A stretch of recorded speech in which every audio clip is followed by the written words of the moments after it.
Hello and thank you for joining me today. I'm Jan Clothier from Thinking Stamping and I'm an independent Stampin' Up demonstrator based in New Zealand. And today I'll be sharing with you how I made this card made with the Season of Chic bundle from the 2022 to 2023 annual catalogue.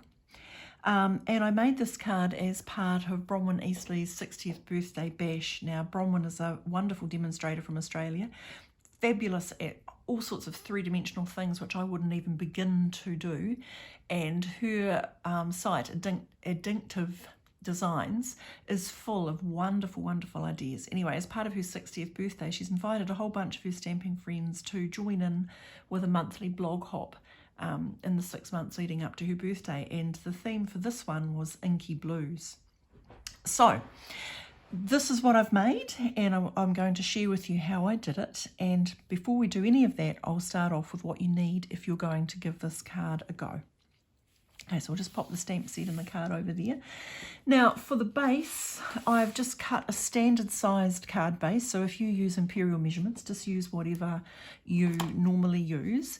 But for me in metric, this is the width of a piece of A4 paper, so 21 centimetres, and I've scored it at 10.5. And I've cut it 14.8 centimetres high. So there's my base. I'll just pop it over there. Now I've got a card front in basic white, which is 0.5 centimetre smaller all round. So it is 10 centimetres by 14.3. And I've got a corresponding piece to go on the inside, which I'm just going to pop over there because I don't need it just at the moment. Now, in addition to that, I have also got some other things which I've already prepared for you. So as you can see, I've got a sentiment. So the sentiment, wishing you the best ever birthday, comes straight out of Season of Chic. There it is, wishing you the best ever birthday. So I stamped it onto a scrap of basic white, and then I used one of the beautiful shapes dies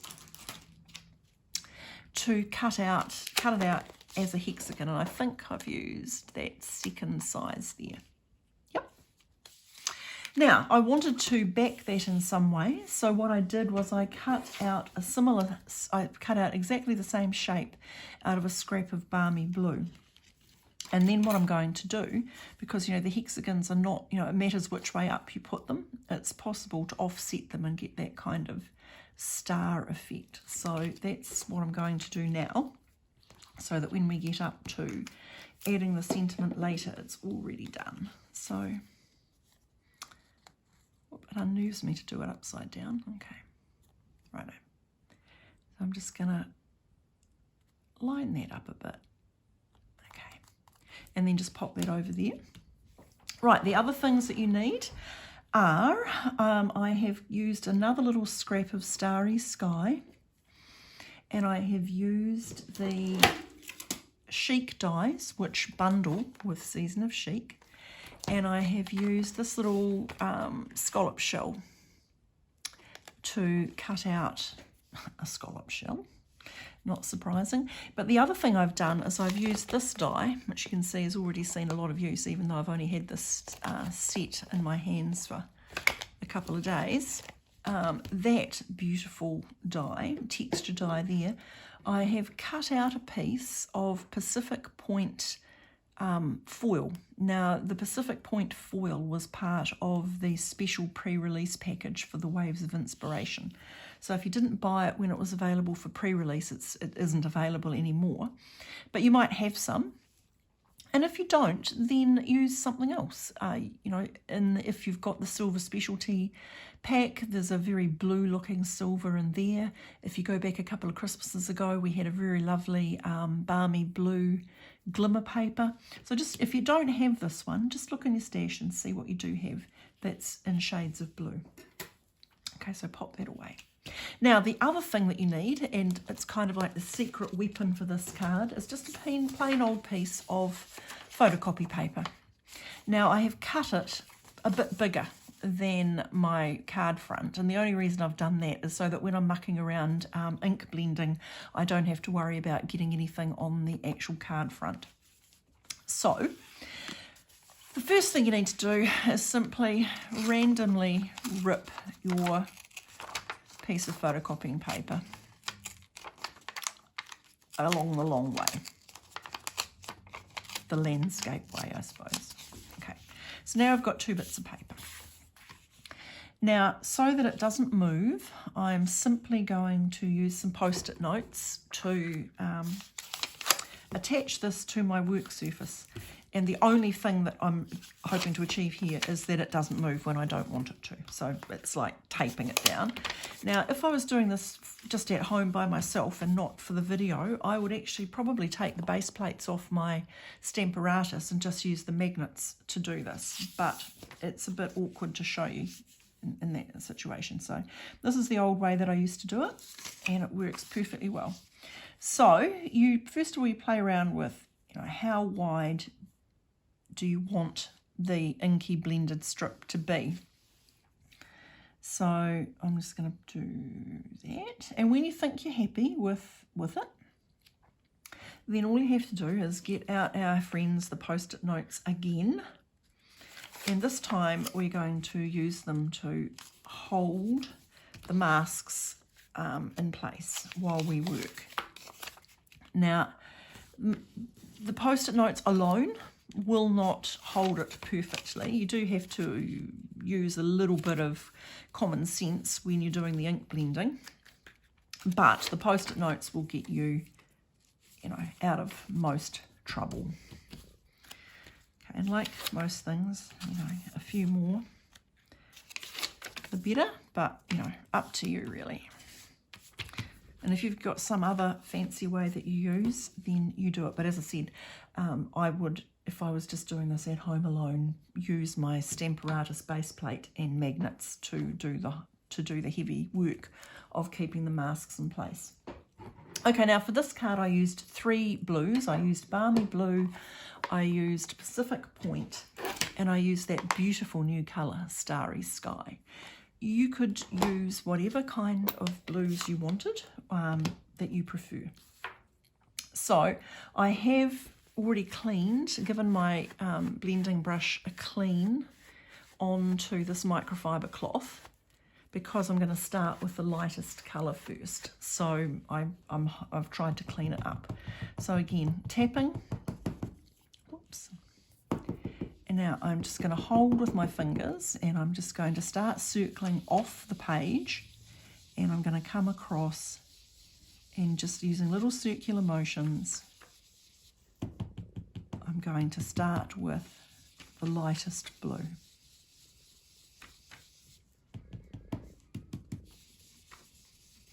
And then when I think I've done enough of the lightest blue, I'm going to move to Pacific Point for the next layers, and then I'm going to do Starry Sky at the edges.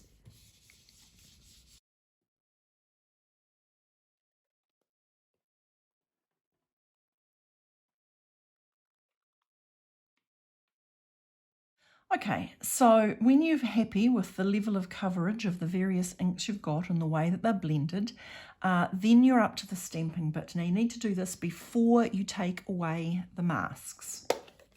So I've used out of Season of Chic, I've used this seashell, not the filler stamp, but the more outline stamp, and I've used this inky splatter, and I've done this using Starry Sky. Now, up to a point it's random, but I like the idea that in this card there's almost a whole seashell that you can see. So I'm pretty confident that my cluster's going to go here. So I'm going to start with putting my seashell in a more visible location. And again, hold it down. With our photopolymer stamps, the ink needs time to transfer. So in your head, 1, 2, 3, 4, 5, 6, 7, 8, 9, 10. And sometimes you are still going to get a bit of trouble. Okay, so I'm now going to go and put one over here. Now that was because I did not exert an even pressure on the stamp. So let's see if I can get it right over here. 11, 12 for luck. Better. Okay, now I don't want them all going the same way. So I'm going to do one up there. And perhaps a little one just peeking up there. Okay, now I'm pretty unhappy with those gaps, but it is not a tragedy, and as we go along, I'll show you why. You know, I say this to my class people. I say, well, it's not so much a mistake as a different design choice. And so this card is definitely not going to turn out exactly like the sample card because of that blotch there. Okay, so what I'm doing now is I'm coming in with that splatter stamp and Pacific Point. And again, I'm just giving it time and I'm trying to exert even pressure.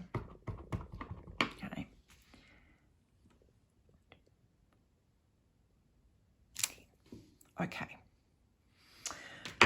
Is that enough stamping? Yeah, I'm just going to do a tiny little one up there. So let's just, that's better. Okay. So time to remove all of the various post-it notes which have been doing their function. And you can see that what you get left with is your lovely strip of faux torn paper. So it looks like there's a piece of torn paper on there, but in fact it's all one layer. Okay, so what we're going to do now is we are in fact going to start assembling. So I'm going to attach that to that, and you can use whatever kind of attachment you like, whatever kind of adhesive you like. If you've watched me, you know I'm a glue girl in most situations, because I appreciate the fact that with glue, you've got a little bit of time to straighten things up if you go crooked. Now, isn't that Starry Sky just a beautiful colour? It's a beautiful, beautiful purpley blue, and it's just glorious. Okay, now this is where the question of different design choices comes in. Now, when I started this card, I was hoping to produce an exact replica of the one I started with. Then we had the disaster that is that. So I'm going to go, okay, how can I organise things so that that is less obvious? Now I could do that, but then I'd still be seeing that, which will just do nothing but annoy me. So I'm going to go this way. I'm going to go like that, and I'm going to pop my sentiment that way, and I'm going to pop my other clamshell in somewhere. Now, how to attach this little beast? Well, I could have used double-sided adhesive sheets, which I do like to use, but I also think that with a very intricate die like this, where there's lots and lots of cuts to make, it does just make life a little bit tricky. It's hard to get it all cut out nicely with the double-sided adhesive with a very intricate die. So I'm going to do my trick with the piece of sponge and the silicone mat. I'm just going to dab on the glue. Now, it really doesn't matter in the greater scheme of things whether every single millimetre of this little trellisy piece has glue on it. It simply needs to have enough glue on it that it's going to stick. And in fact, I quite like the idea that in places it will be a little bit lifted, because then it will look like it's coming up off the page. Okay. So again, I'm trying to angle it so that I'm covering up the worst of my mistakes. Ha! If you hadn't been watching, you'd never know, would you? Okay, now this is popped up on dimensionals. So where are you? Now again, you know me, I like dimensionals. I like to use plenty. I'm actually going to show some restraint on this. I'm only going to use 4. And that is because I want to have a little bit of space that I can tuck this in afterwards. And if I use too many dimensionals, I won't be able to do that because there won't be room. Okay, so I'm going to line that up on the grid paper. I'm going to pop that there. Now I think that could just pop in there quite nicely. Yeah. Okay, now again, I could do the silicone mat and the glue sponge, but I'm just going to trust myself here. I'm just going to put some tiny little bits, and then I am just going to bring the sponge in just to dab it, just so that there's less ooze. And then I'm just going to slip that under there like that. And then as a finishing touch, I'm going to add in some of these, which are the 2022 to 24 in colour matte decorative dots. And they come in all of the in colours, of which Starry Sky is one. But if you have a look, the other interesting thing about them, which I didn't realise until after I'd bought them, is that there's a bit of an ombre going on. So, you know, they darken and lighten, and you can see it best on the Sweet Sorbet. That's the only very dark one I've got left, but you can see how they ombre ever so slightly. So what I'm going to do now is I'm going to just pick up some of these and give my sentiment a bit of accent. Whoops, in slightly the wrong place. Okay, and then we'll have a little one maybe there, and then we might go rogue and put one down here. And the only reason I did that is I kind of liked that diagonal line to be accentuated, so instead of putting another one up there, I popped it down there. But when it comes to placing your embellishments, of course, you're free to experiment and do whatever you would like. Okay, so that's it. Now I have a piece of paper here, sorry, a piece of basic white for the inside. I'm not going to spend time doing it now. I'll simply show you what I did. I stamped the scallop shell in Starry Sky. I did my little splatters in Pacific Point, and then I got my blending brush and I just blended in a little bit of balmy blue to give it some depth. But of course, as always, feel free to experiment and do whatever you'd like to on the inside. So there you go. There is my inky blue C card made with Season of Chic for Bronwyn Eastley's 60th birthday bash, blog hop number 3. Bronwyn, I hope you like this card, and if you're watching, I hope you enjoy this card and would like to give it a go too. I'm always happy to answer questions, so if you would like to contact me, you can contact me through my Facebook page or my blog, the details of which are going to pop up on the end card at the end of this video, and which are also in the video description below. And if you live in New Zealand and you would like to purchase some Stampin' Up goods from me, then there is a link to my online store in the video description and on my blog. If you have enjoyed what you've seen and you haven't already subscribed to me and you'd like to see more, then don't forget to subscribe to my channel so you don't miss anything new that comes along. Thanks very much for joining me today. Thank you.